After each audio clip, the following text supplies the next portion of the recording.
Let's work a practice problem for kinematics 2C module. So we've isolated acceleration.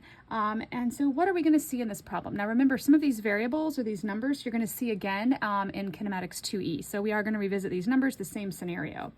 So what we're told is that there is a driver driving a car from 18 meters per second.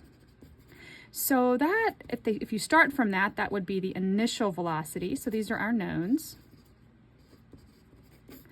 And the driver reaches a final velocity of 22 meters per second. Okay, and we're told that this occurs over a displacement of 15 meters.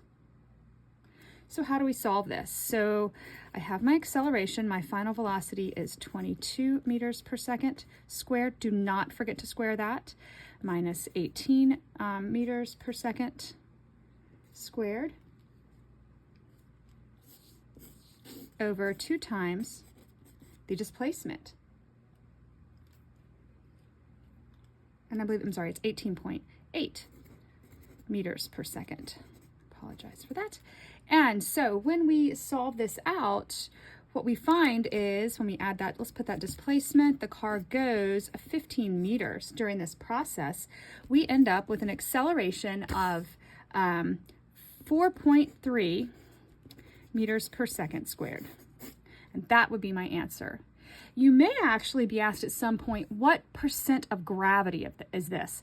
So again, this is not being asked in this particular problem, but some of the homework problems do ask you to compare some kind of acceleration to what normal gravity is. So if it ever happens to be one of those where they would want what percentage of gravity is this, that would be whatever acceleration that you have, the acceleration that you have over the acceleration due to gravity, okay? Maybe it's someone experiencing G's moving around some kind of, something at an amusement park, something like that. So you would do whatever acceleration you have, in this case, 4.3 meters per second squared over gravity, which is 9.8 meters per second squared. And so that's how you would do that in whatever ratio they ask you to return that in.